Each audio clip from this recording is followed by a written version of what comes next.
Edgar Allan, a novel, Chapter 2. It doesn't say much, the word cute, but that's all you could say about him when we got him. He was. The funny thing was, we didn't know he was coming. Of course, it was last summer then, so maybe if he had arrived today, we would be smarter. I'm not certain. We had heard some talk, or really what we heard was parts of talks between my parents. Our house, which is fairly big, has a study for Father off the living room, and that's where he and Mother have serious talks. Because the study is so close to where we sometimes are, we can often hear what they are saying. Mary Nell heard it first. She came to me, and we tried to guess what the few things she had overheard could mean. MN probably eavesdropped. She liked that. We didn't have much going on. It would be good for the other children, was one sentence she had heard. But that could have meant almost anything. The most important thing we could do was another bit, just as puzzling. It won't be easy, especially later, Mother said. A probation period meant nothing to MN or me. We'll cross that bridge when we get to it, Father said once, to which Mother replied, I think we ought to cross them now. MN and I were very confused. Not just for us, but for the community and the church was the last thing MN had caught from her father. And then we heard nothing until dinner one night a few weeks later.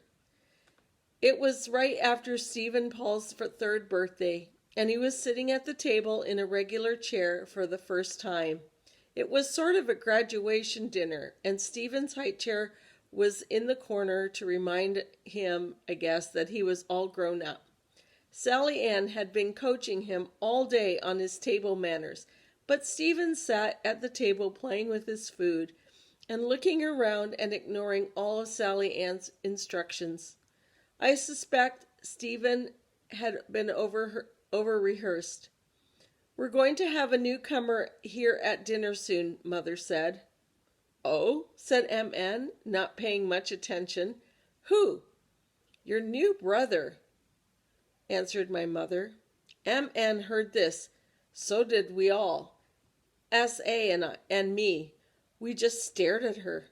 But Mother, MN said, you couldn't have been all this time without us knowing.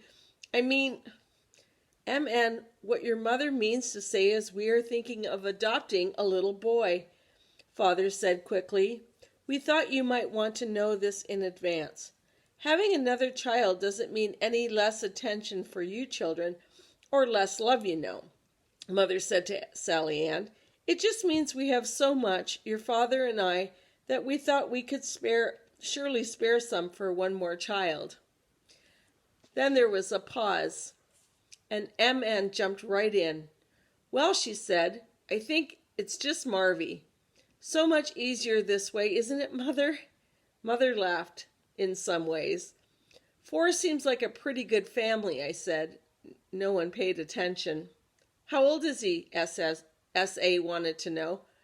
Will I be able to play with him? He's younger than you are, dear, answered Mother. He would be younger even than Stephen. Good, S.A. said. Then I can take care of him too. There's one thing, Mother started to say, that I think you ought to... But Father interrupted. Yes, he said. We wondered if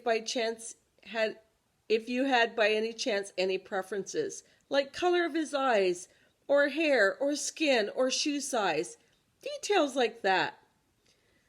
Just as long as he can learn things, S.A. said. It's rather more serious than that, Mother began to say. We have told the adoption agency that we would be glad to have a child who was different. A little boy who might be Chinese or Negro or Mexican. Someone who might need help and a family like ours more than other children. You mean you don't actually know what you're getting? Mn suddenly asked. Well, Father said, we think we do, but we're not certain, really, are we, dear? No, Mother said, we're just hoping. But when he gets here, Father said, and a while he will be living with us, he won't really be ours for nearly a year. Why is that? I asked. Whose idea is that? It's the way an adoption agency works, Father explained. They want to be sure their children are happy in their new homes, and so they'll put everyone on a sort of test. At the end of the test, if all goes well, and they are happy enough to lose their children because they know the children themselves are happy. That's reasonable, MN said sharply. You never know. You could make a mistake. Yes, that's true, admitted Father. So we will all be extra careful to be on our best behavior for a while. I know you won't disappoint your mother or me. I won't, S.A. said. When he arrives, your new brother, said Mother, if anything occurs to you or want to talk about him, please just promise you'll come to your father or me first. Try not to upset him. He'll be too young to understand, of course.